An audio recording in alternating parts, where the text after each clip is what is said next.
Muy buenas noches. Ante la ausencia de Luis Hermes Ruiz, asumo la coordinación del programa. He invitado al doctor Michel Maya, candidato a la alcaldía de Cali, ambientalista, exconcejal y un conocedor del problema del cambio climático que está agobiando a muchos países. Hemos entonces seleccionado el tema de los incendios forestales en Brasil.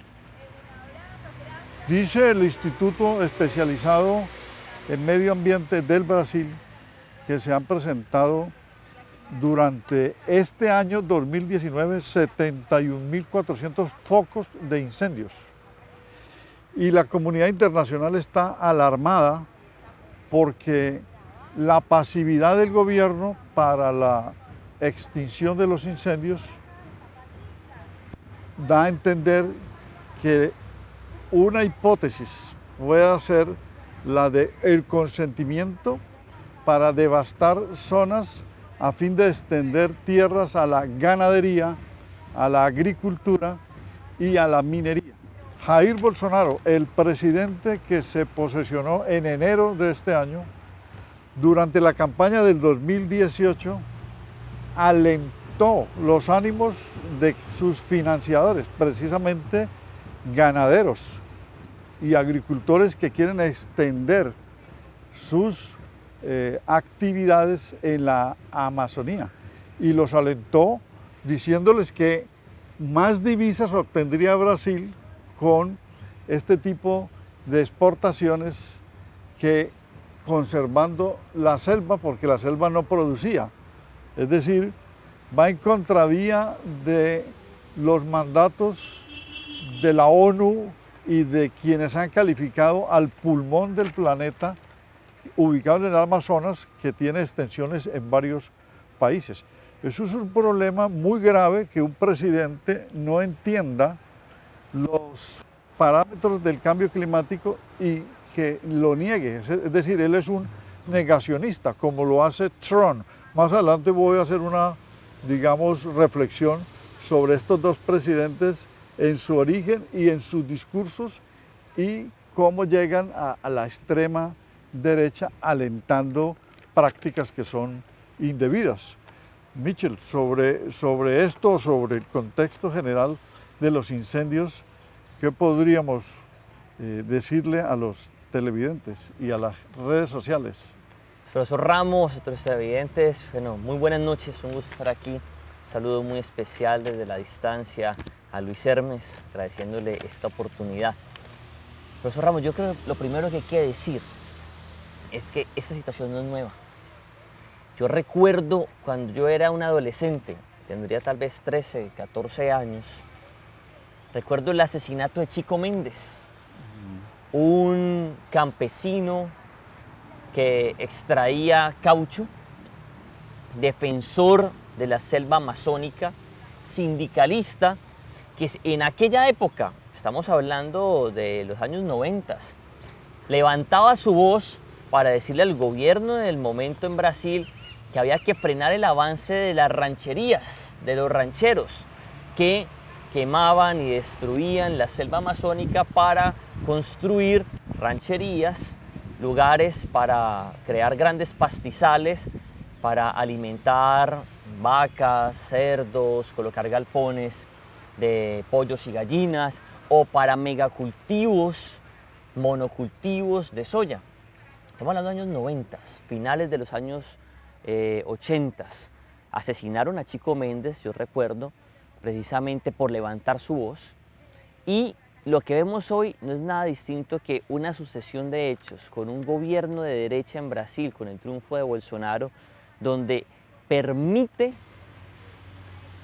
despide además a la autoridad ambiental brasilera encargada de medir lo que estaba pasando en la selva amazónica, y como estaba diciendo, ojo, están aumentando de manera acelerada la quema de la selva amazónica, además dirigida. Es que estos no son simplemente como que, cayó un rayo y comienza un incendio forestal.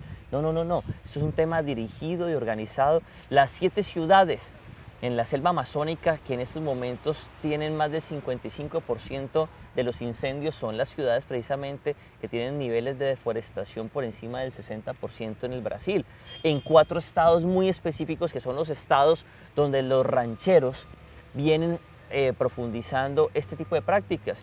Y hay una imagen, doctor Ramos, que yo creo que es muy diciente. Así como aquí en Colombia el símbolo de algún grupo político liderado por el expresidente Álvaro Uribe Vélez es el sombrero, resulta que en Brasil el sombrero de los rancheros, que es un sombrero de cuero, también es el símbolo de Jair Bolsonaro. Y él de alguna manera no se está haciendo el de la vista gorda. Ha responsabilizado a las organizaciones no gubernamentales defensoras del medio ambiente, diciendo que ellas son las responsables de estos incendios masivos que hoy, según cifras coordinadas entre el gobierno de Brasil, Perú, Bolivia, el Ecuador, resulta que estamos hablando más de 500.000 hectáreas en incendios en la selva amazónica. Sí, sobre esa posición de Bolsonaro, pues me parece muy absurdo el argumento que está dando, que la culpa es de las ONG ambientales porque él les suprimió desde comienzo de año el presupuesto, entonces están molestos y han ocasionado incendios para que se muestre nacionalmente la necesidad de invertir y volver ellos a recuperar los presupuestos. Es decir, los presupuestos, ese no es un argumento que calza en ninguna lógica. Y los llama despectivamente ONGeros, es decir, como si fuesen un estorbo para la comunidad, cuando los ambientalistas son los que propugnan por la defensa del medio ambiente. En Cali vimos un caso similar con el alcalde llamando terroristas u homologando a los ambientalistas con terroristas y denostando, o sea, hablando mal de los árboles como palos inservibles. De tal manera que regularmente dentro del pensamiento de derecha ocurre esto, el negacionismo. El otro argumento, doctor Mitchell, es el del ministro del Medio Ambiente de Brasil, que dice que los incendios del norte y del centro oeste de Brasil son ocasionados por la sequía y el cambio climático. Elementos de la sequía y del cambio climático sí existen, pero hay provocación, es decir, están desconociendo por la sistematicidad, por la continuidad de los incendios, que hay autores materiales y que hay intereses de los devastadores, ¿sí? Yo creo más en la hipótesis de que es para extender cultivos en agricultura y para extender tierras al pastoreo de ganado, porque tienen muchos deseos de exportar ganado durante el gobierno, exportar carne de ganado vacuno en el gobierno de Bolsonaro, estos empresarios que aportaron a la campaña. Hay algo que pareciera que el gobierno de Brasil, hoy en cabeza de Jair Bolsonaro, entiende profundamente. Yo no creo que no entiendan, lo entienden profundamente. Entienden que la selva amazónica es una reserva fundamental para el planeta. Pero asimismo, ellos entienden que esas tierras son tierras ricas y lo que quieren en su visión de desarrollo, porque aquí el gran problema es un problema y es una discusión sobre el desarrollo, sobre lo que se cree que es desarrollo. Nosotros creemos que si el desarrollo no es sustentable, no es desarrollo.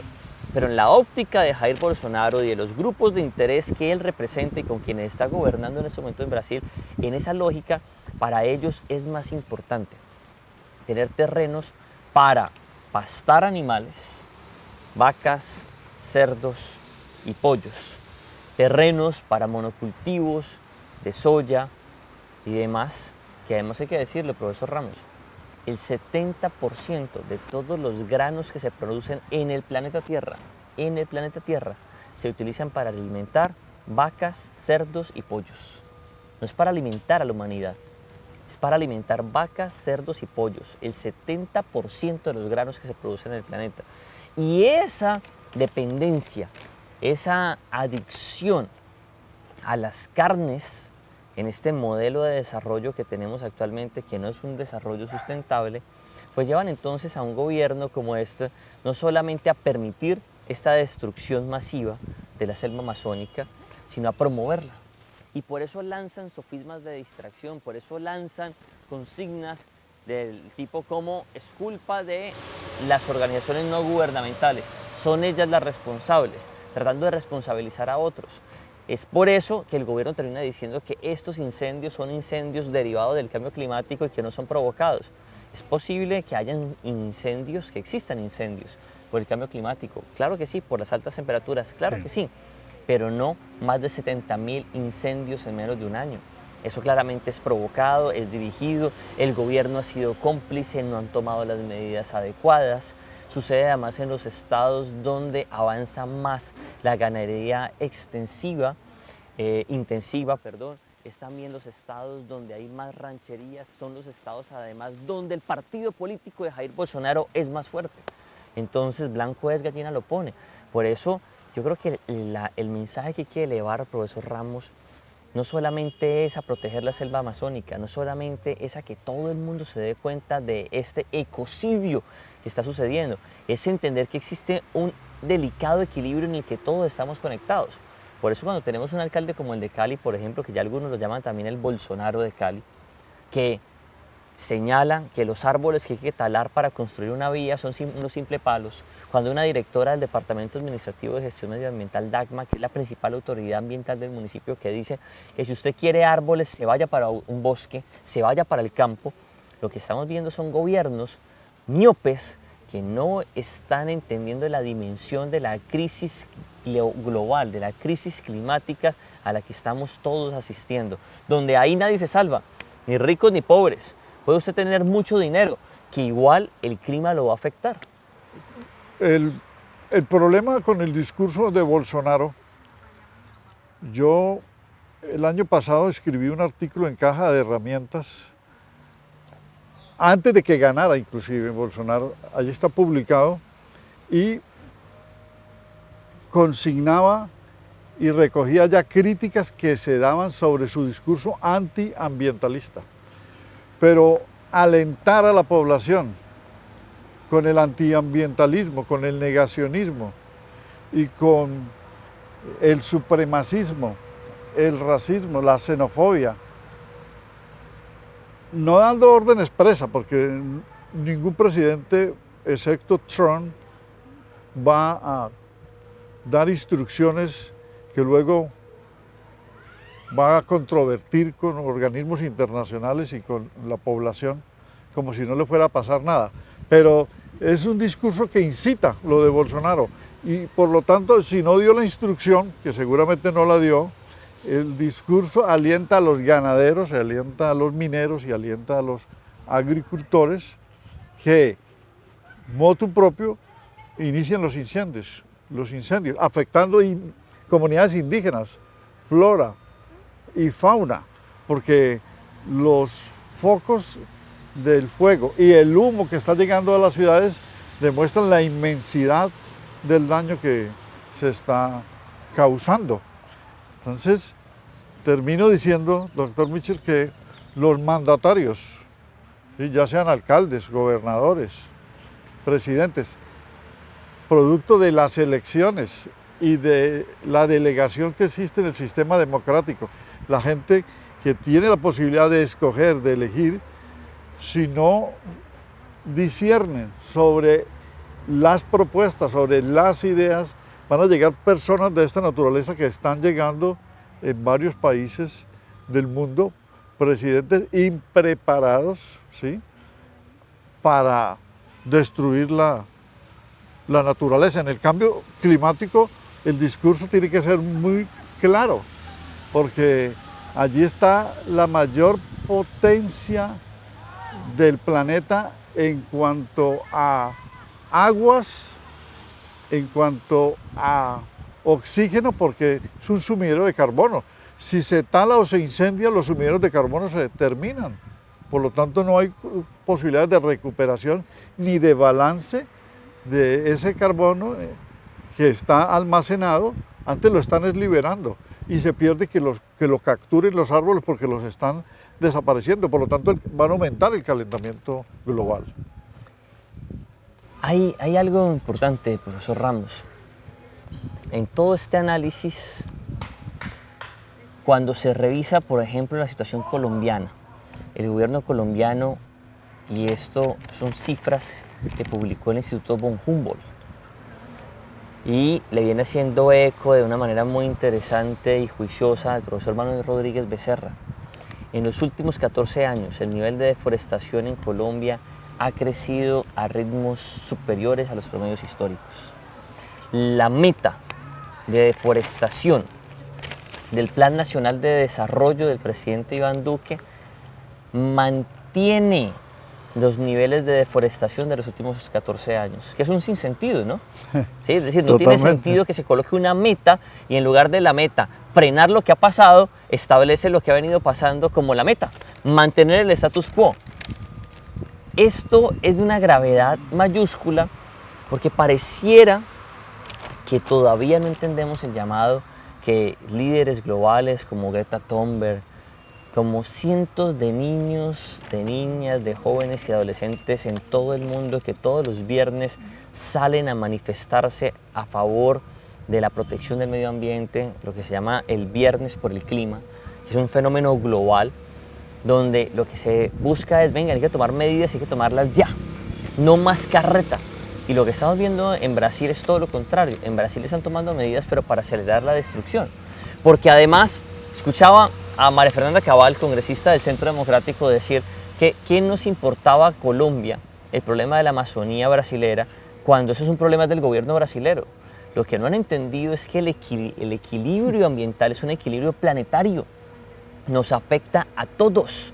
Sí. Esas emisiones, ese carbón almacenado en los árboles, en la flora amazónica, cuando se libera a través del fuego, está afectando el planeta entero, el globo terráqueo. Eso no solamente afecta, como está sucediendo hoy, que a 2.500 kilómetros de los incendios en ciudades como Sao Paulo, se oscurece 2 horas antes de lo proyectado por causa de los incendios, de esa mezcla de humo y de dióxido de carbono liberado que está oscureciendo a muchas ciudades nada cerca.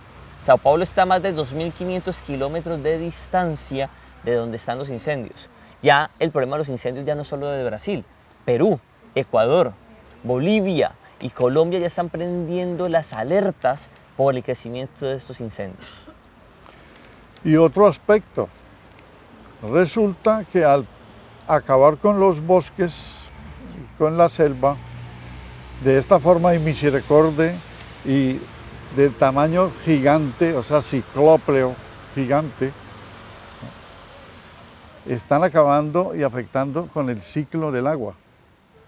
Porque las aguas que discurren desde estos países superiores en la ubicación geográfica a Brasil, entre ellos Colombia y Venezuela, las aguas que discurren hacia el Amazonas, ¿sí?, y que se extienden por las microcuencas de la Amazonía, pues sencillamente generan con la evotranspiración un almacenamiento de las aguas en las nubes y un correr de las mismas en devolución, que es lo que llaman un río aéreo. ¿Sí? Los ríos voladores. Que son los ríos voladores. Y precisamente hay un científico brasilero que es Carlos Nobre que ha explicado esto. Por lo tanto, va a afectarnos también a nosotros, no solamente a la humanidad en el sentido que usted lo ha explicado con lo de los sumideros de carbono, sino el ciclo del agua que tenemos en la Amazonía, porque la Amazonía es un ecosistema compartido. Se calcula, profesor Ramos, que más del 12% del agua de Sudamérica pasa por la Amazonía. Pero pasa por la Amazonía no a través de las aguas subterráneas, sino a través de los árboles. Lo que usted nos está comentando del científico Nobre, y es lo que conocen los ríos aéreos o los ríos voladores. Un poco para explicarlo de una manera más clara.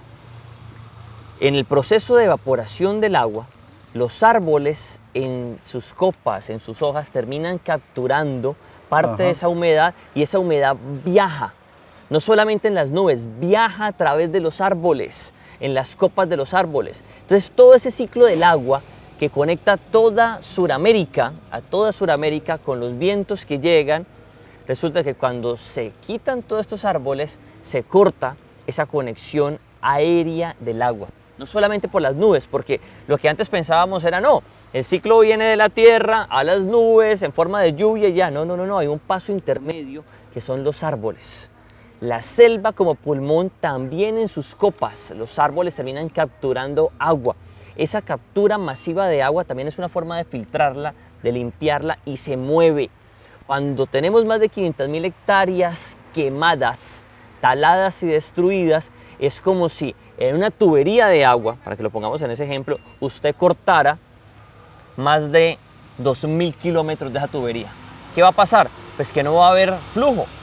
Eso es lo que está pasando también y es lo que nos explica el científico Nobre con los ríos aéreos o los ríos voladores. Quiero que analicemos, doctor Maya, este aspecto. Me parece que hay un grave problema mundial de falta de justicia ambiental y quiero sustentarlo de esta manera.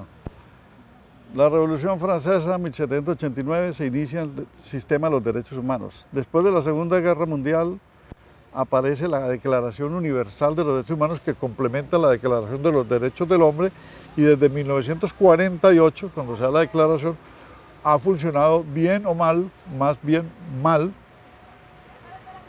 el sistema internacional de defensa de los derechos humanos.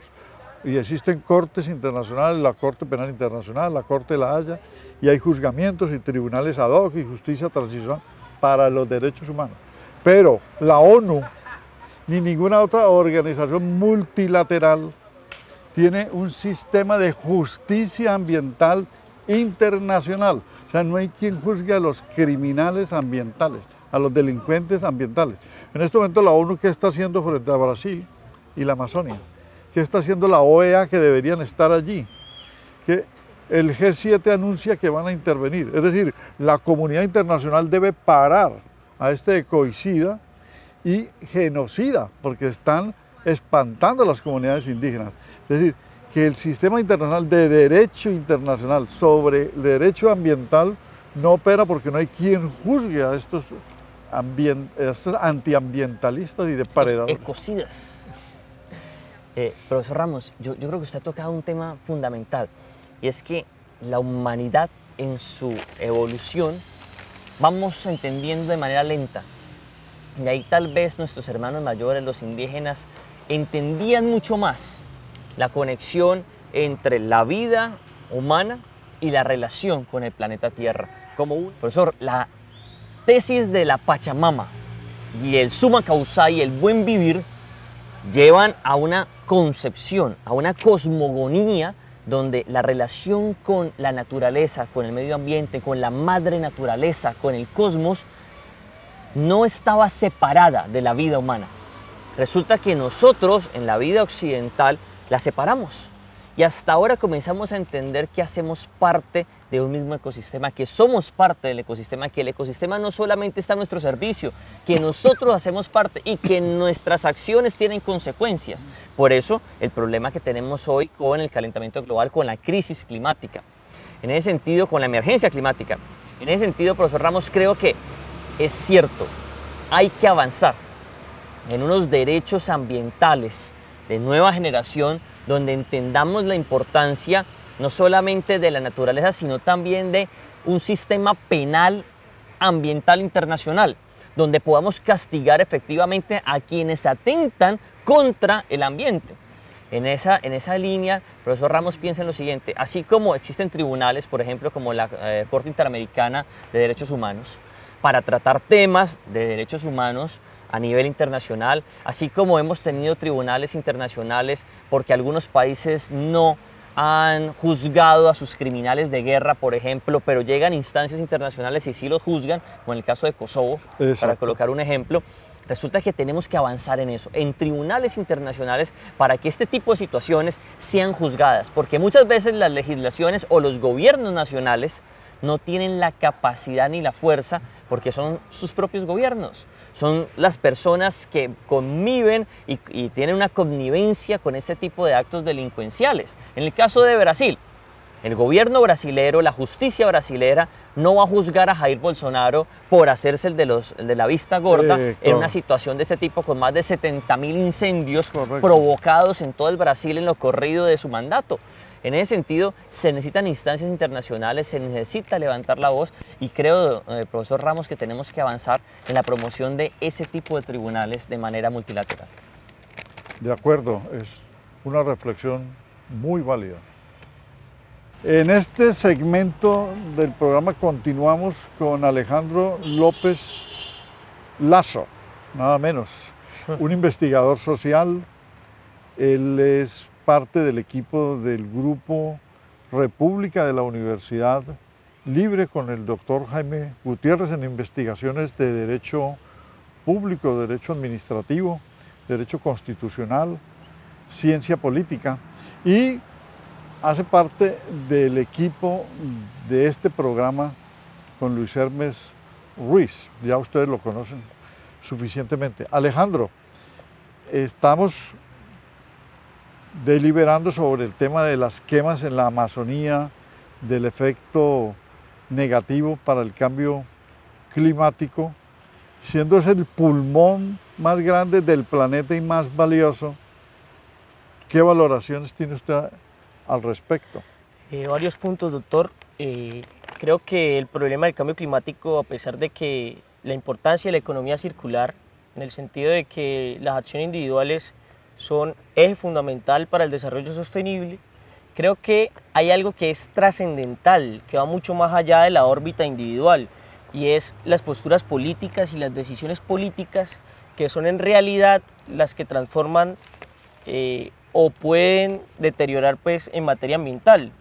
En este caso pues, de Brasil, hay 5 implicaciones que ha tenido el presidente Bolsonaro y 5 decisiones que ha tenido, y de hecho electoralmente fueron las propuestas con las que llegó a gobernar a Brasil. El grupo parlamentario tiene como lema carne, Biblia y bala. Entonces imagine usted cómo es la dimensión pues, de la propuesta política de Bolsonaro. Entonces hay una estigmatización a los grupos indígenas, hay un negacionismo del cambio climático como lo hizo el presidente Donald Trump, y como otro elemento ha planteado la posibilidad de salirse de los acuerdos de París, lo que implica pues de que no hay una política ambiental clara.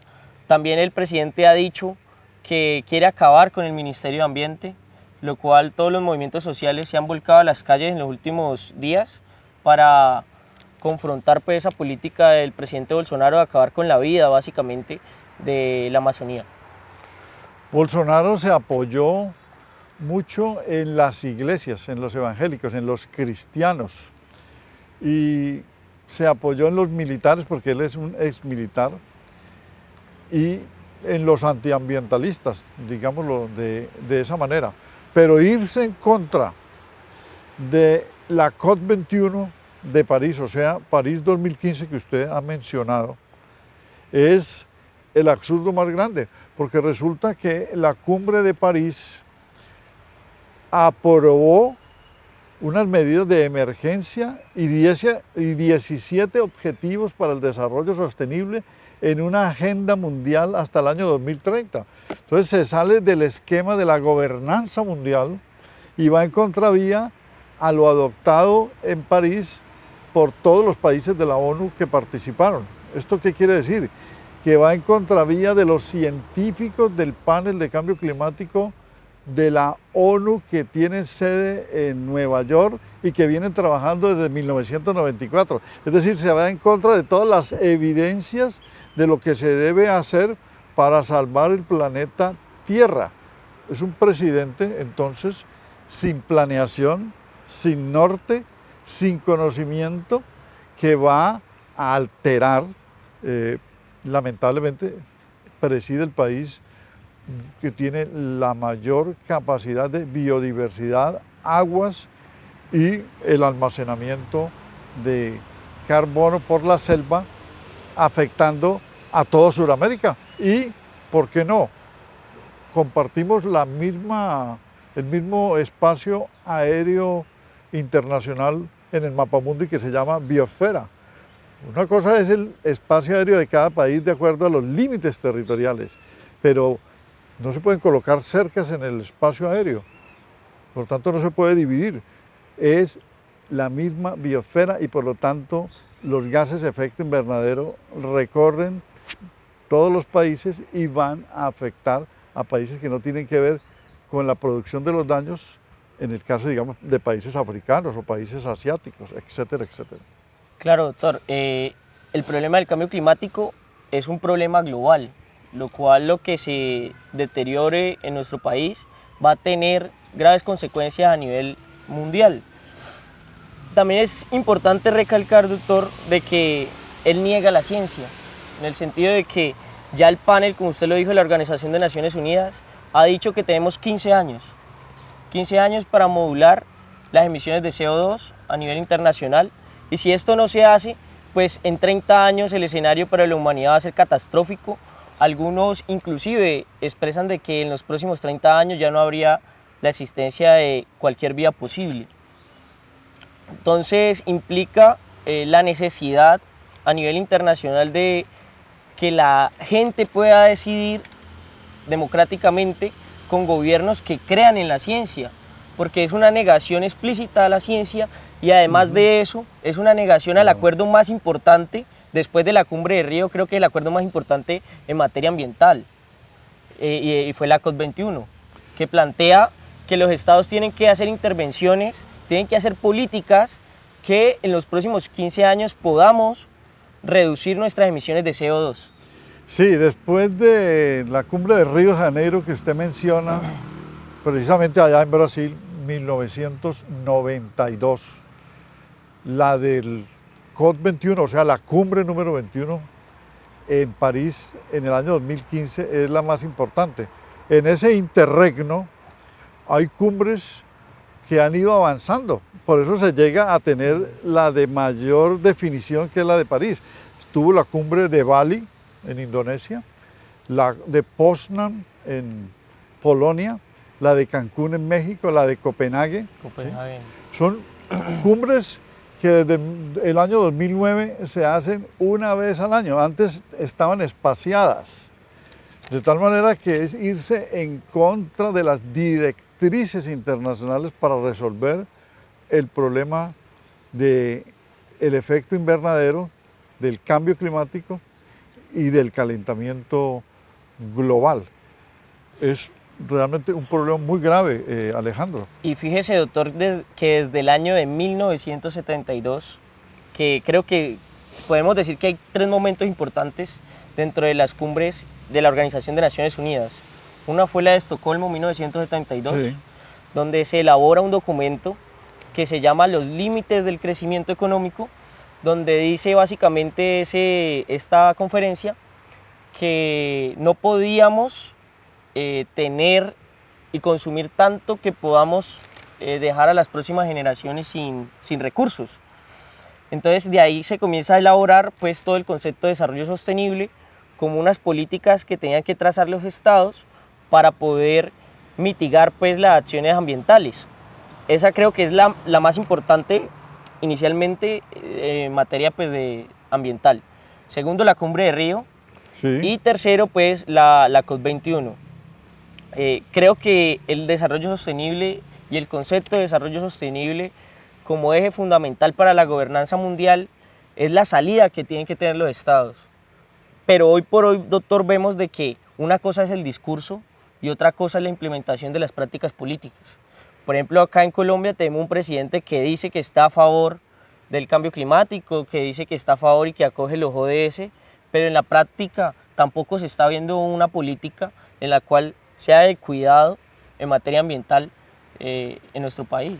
Pues ahora en una intervención anterior, Michel Maya nos recordaba que en el Plan Nacional de Desarrollo de este gobierno se incluyó una meta de deforestación, o sea que se puede deforestar hasta tal punto, cuando no debería existir una deforestación, excepto la que venga de las maderas o de los árboles de aprovechamiento industrial, que sí, hay cultivos que son para la producción de papel y otros usos, pero no deforestación en general, porque el desarborizar es atentar contra los suelos. Un gran problema de Colombia es el desraizamiento en los suelos, porque se aflojan los suelos y lo que ocurre es que en momentos de lluvia, al estar aflojados los suelos,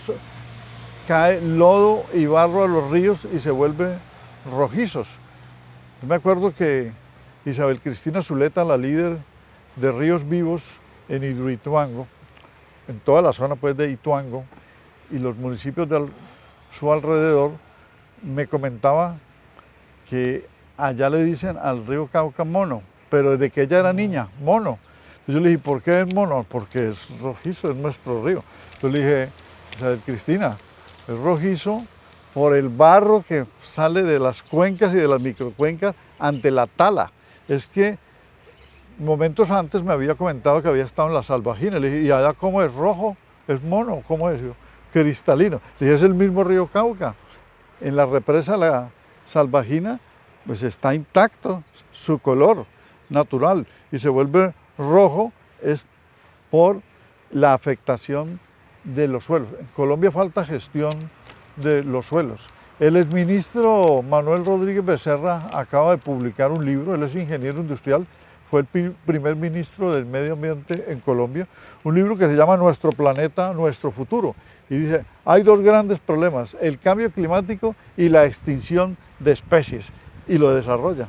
Doctor, fíjese que hablamos alguna vez sobre el tema de que la concepción del territorio debería transformarse. Se cree pues de que si se afecta, digamos, una parte del ecosistema, pues no va a tener, digamos, implicaciones en todo el ecosistema. Por ejemplo, si se afecta el suelo, pues obviamente va a tener una afectación en todos los ecosistemas que lo acompañan, en el agua, las especies. Por tanto, se modifica pues la existencia dentro de esa centralidad de vida. Entonces, Bolsonaro tuvo una medida que fue para, digamos, generar mayor desarrollo con la deforestación en el Brasil, pavimentar todo un sendero dentro del Amazonas para poder sacar los árboles.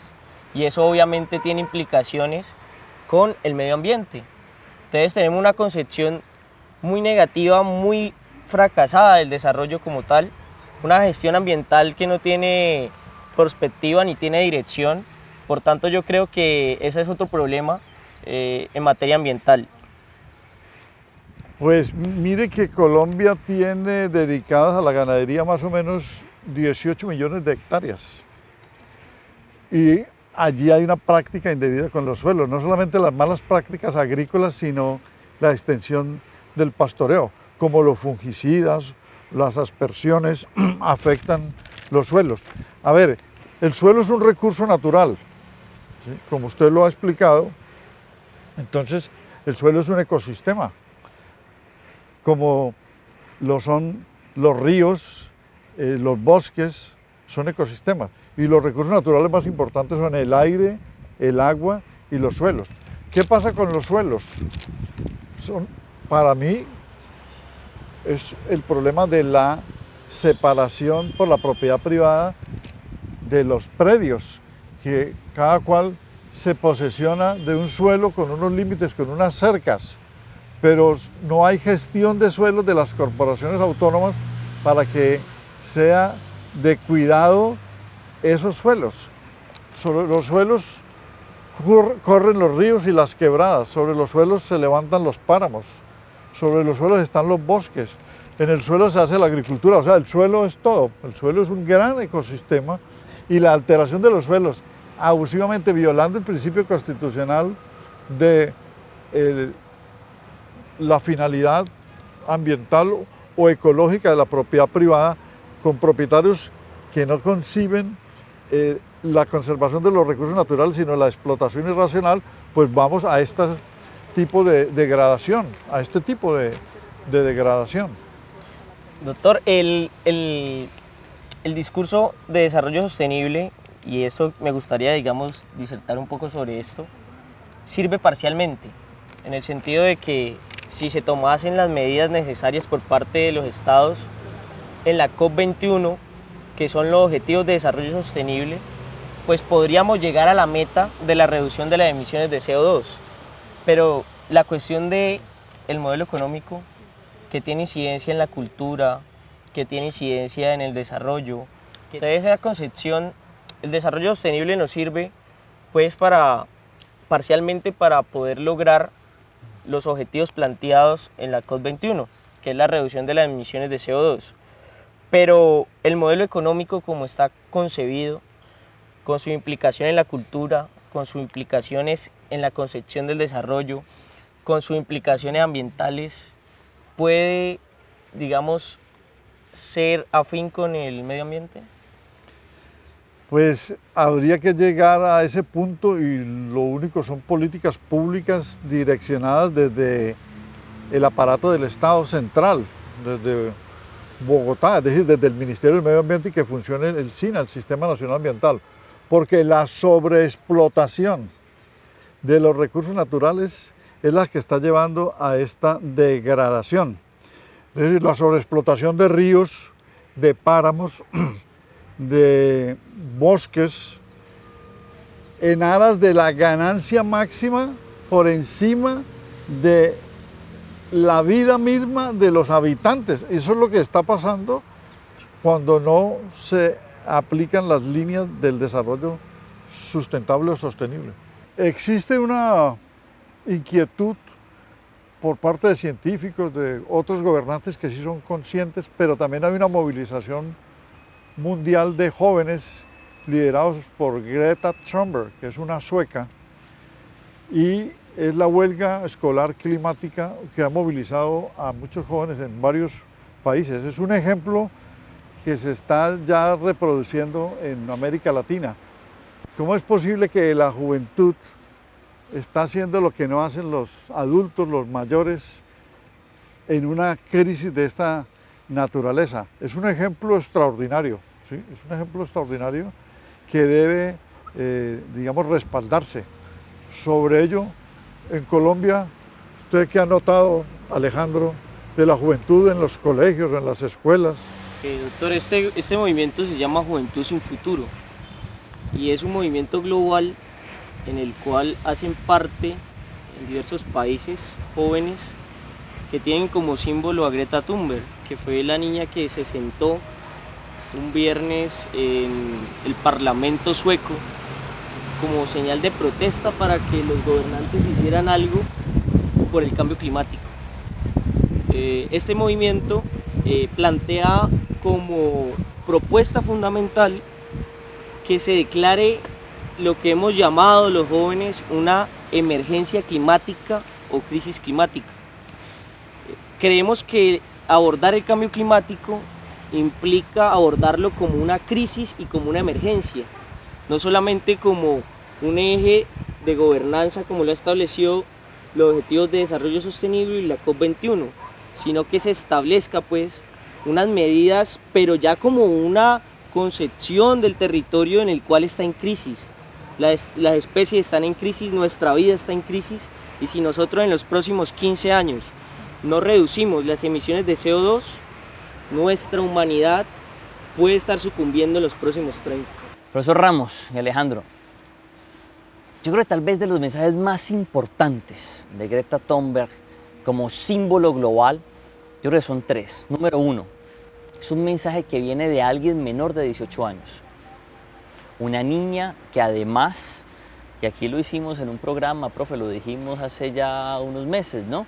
Sí. Una mujer además que sufre del síndrome, un tipo de autismo que es Asperger, ¿no? Es una mujer supremamente brillante, una niña muy brillante, una niña que a los 8 años de edad, después de una clase en su colegio donde le hablan de la crisis climática, ella entra en una profunda depresión y toma la decisión de actuar.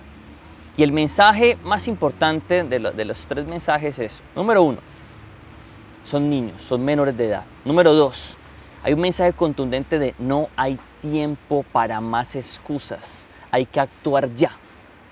Y el mensaje número 3 es que obligan a través de acciones simbólicas y pacifistas a que los gobiernos actúen. Han logrado cosas interesantes como por ejemplo el gobierno de Inglaterra ya declaró la emergencia climática. Y ese ejemplo lo han venido siguiendo varios gobiernos, ciudades en el mundo.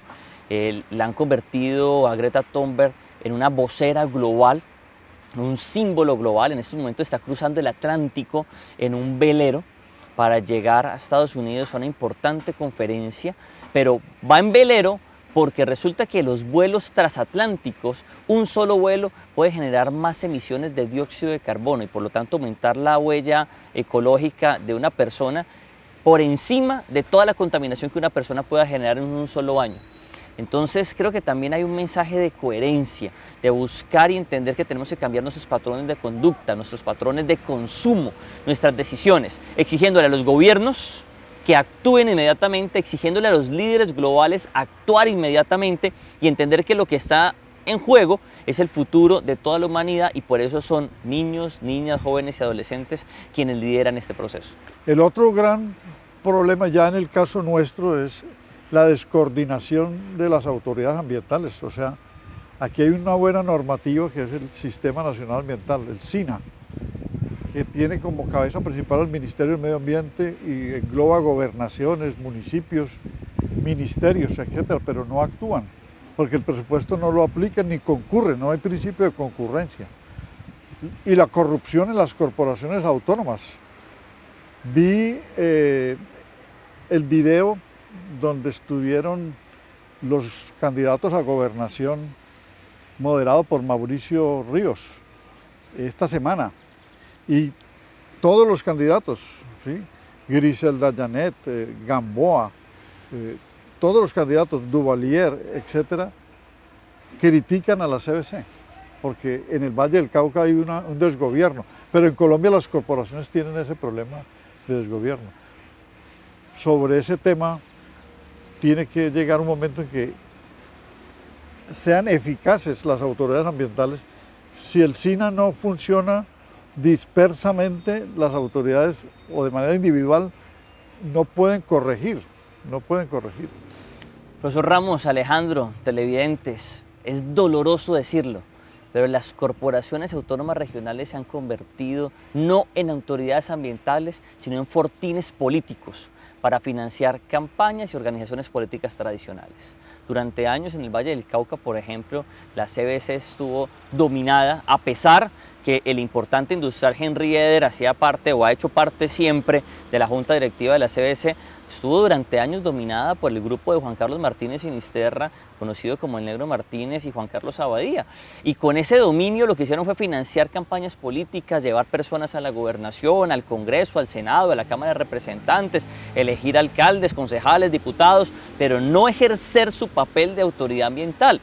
En ese sentido, necesitamos más que una profunda reforma a las corporaciones autónomas, porque la normatividad existe y creemos que a pesar de todo tenemos una de las mejores normatividades en materia ambiental a nivel nacional. Lo que necesitamos, profesor Ramos y Alejandro, son personas que de verdad actúen pensando en el interés general, personas al frente de la Corporación Autónoma Regional del Valle del Cauca que conozcan de medio ambiente y que les duela. Esa complicidad, por ejemplo, con lo que estaba sucediendo en la laguna de Sonso, a la vista de todos. Y la CBC decía, no, aquí no pasa nada. Cuando ya la comunidad se levantó, sí, miren lo que estaba sucediendo. Cuando vemos lo que hacen algunas empresas del monocultivo en el Valle del Cauca, extrayendo agua milenaria para sembrar unos pastos que producen azúcar, la CBC mira para otro lado. Lo que sucede en las zonas montañosas con los planes, por ejemplo, de repoblación arbórea, es una vergüenza. Entidades que representan, por ejemplo, a los grupos ambientales y a las organizaciones no gubernamentales ambientalistas que terminan son fortines políticos de grupos politiqueros. De hecho, hoy estuve viendo en medios de comunicación en la mañana una sanción al actual director de la CBC por incumplir temas que son de su resorte. Para colocar otro ejemplo, profesor Ramos, en Cali, el alcalde de Cali es un minero.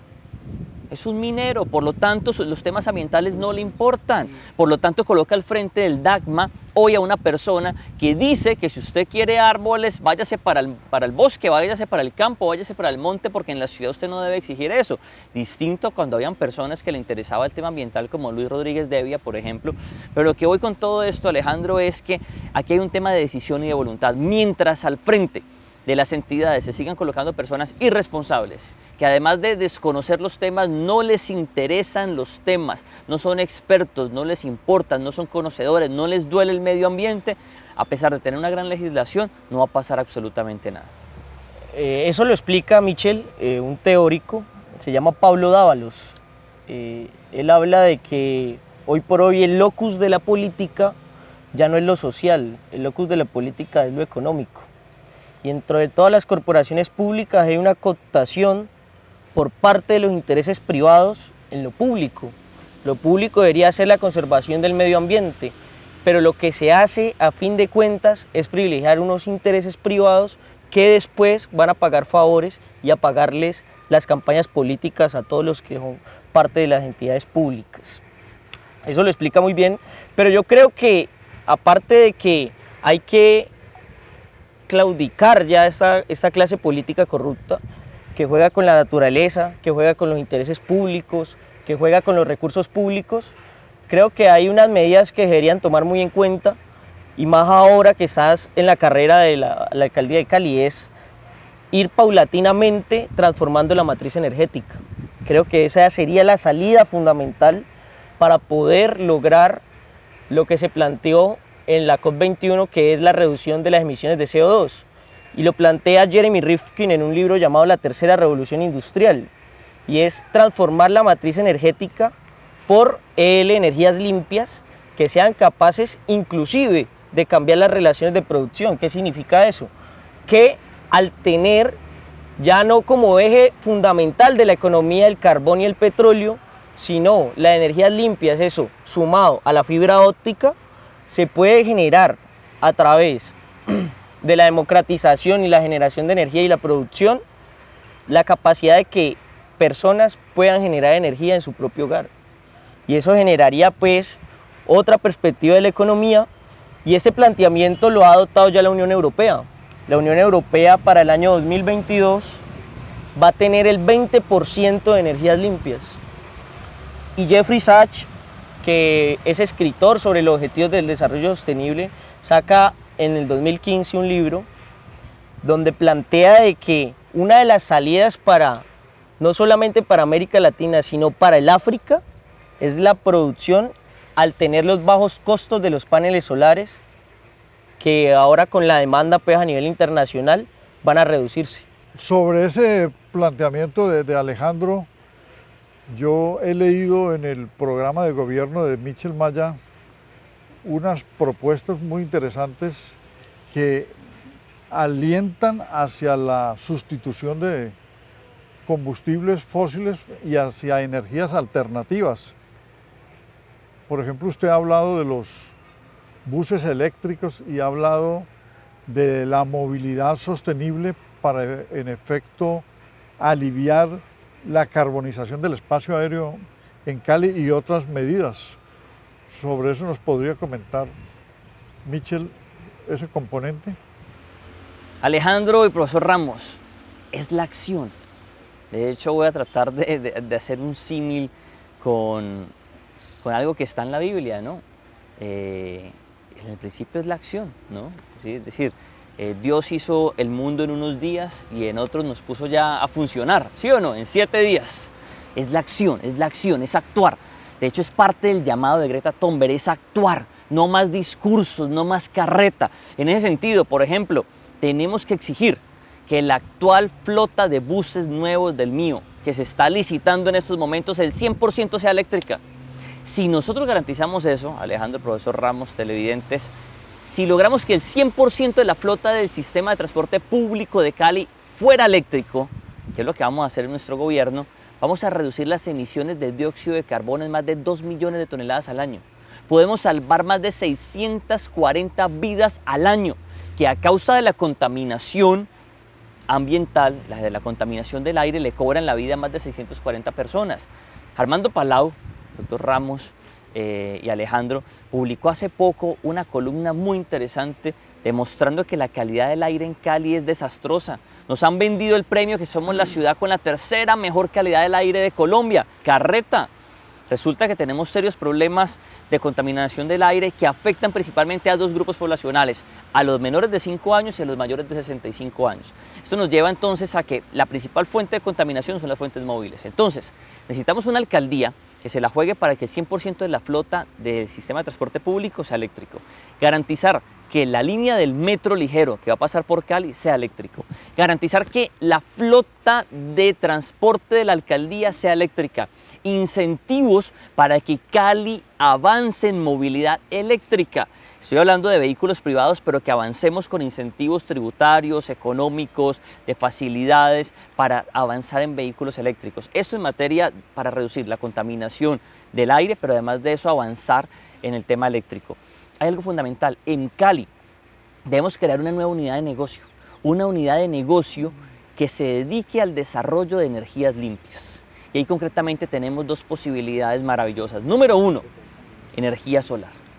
Cali, por su posición geoestratégica, tiene la posibilidad de tener 360 días de sol. En un tipo de sol, además, que tiene un privilegio versus el tipo de sol que llega a zonas como por ejemplo en Las Vegas, Nevada, en Estados Unidos. Aquí, por el tipo de radiación, por estar en el trópico, tenemos 360 días de sol que nos da un mayor nivel de productividad con paneles solares. Pensemos en lo siguiente: si todas las estaciones del MIO fueran estaciones que también fueran estaciones de captación de energía solar, puede funcionar. Pensemos en esto: si el Centro Administrativo Municipal de Cali, el CAM, que es un edificio además físicamente horrible, lo transformamos y lo convertimos entonces en un edificio que con tecnología colombiana, desarrollada por una empresa barranquillera, comience a captar energía solar para suministrar la energía que necesita el CAM, y además de eso hacemos un programa donde a través de esta nueva empresa de energía solar logremos que más del 20% de los hogares de Cali en los próximos 4 años se pasen a ser generadores de energía. Creo que podemos generar una gran transformación. Si a esto le acompañamos con otra cosa, en Cali deberíamos apostarle con nuestras empresas municipales a crear una planta de plasma, profesor Ramos. Una planta de plasma que convierte la basura en plasma y por lo tanto en energía. Se puede hacer. La cantidad de residuos sólidos no reciclables que tenemos en la ciudad nos pueden dar para que en Cali, a través de una alianza público-privada, desarrolle una planta de plasma y se convierta también en un generador de energía. Entonces, todo esto para decir, Alejandro, que tienes toda la razón. Tenemos que cambiar la matriz energética, tenemos que hacer que en Cali sea, con una nueva unidad de negocios, una nueva generadora de energía. Y digo una nueva unidad de negocios porque en Cali, como comercializadora de energía, solo puede generar un porcentaje de energía. Si queremos superar ese porcentaje, tenemos que crear una nueva empresa dedicada al tema de generación. Si hacemos eso, creo que podemos romperle el espinazo a toda esta crisis climática y que Cali realmente sea la capital verde de América Latina.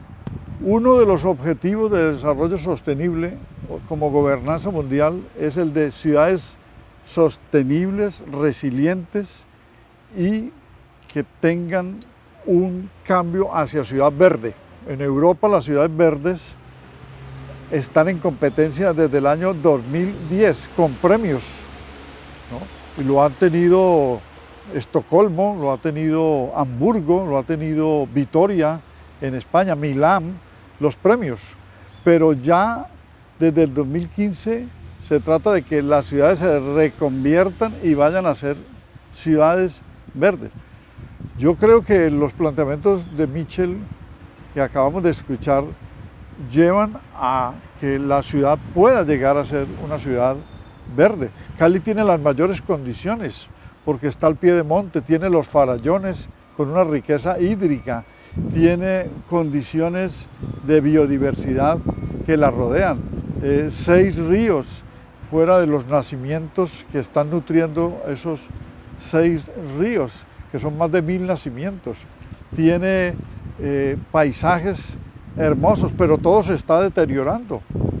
El encañonamiento, encajonamiento de 3 ríos como caños en el canal CBC Sur que van al río Cauca contaminando, pues destruyen absolutamente el recurso hídrico. Pero con esos paneles solares, con el manejo de las basuras, con la recomposición de lo que está hasta ahora deteriorado, creo que podemos tener la ciudad más viable de América Latina. Pero si no se hace, Cali también tendrá una crisis gravísima y esa es la reflexión que debemos hacer. Desde Brasil, como lo analizamos en este programa, pasando por la normativa internacional, las autoridades y todo lo que está afectando el medio ambiente. Ya las autoridades no pueden ser solamente a lo tradicional, la justicia, que además no les corresponde, pero les toca aplicar administrativamente medidas de policía, el cemento, construcciones. No, el componente principal de un gobernante debe ser el ambiental para que la calidad de vida se logre, para que no se pierda la convivencia afectada por la alteración de los derechos colectivos. Bueno, hasta una próxima oportunidad en este programa de Conversando con Luis Hermes.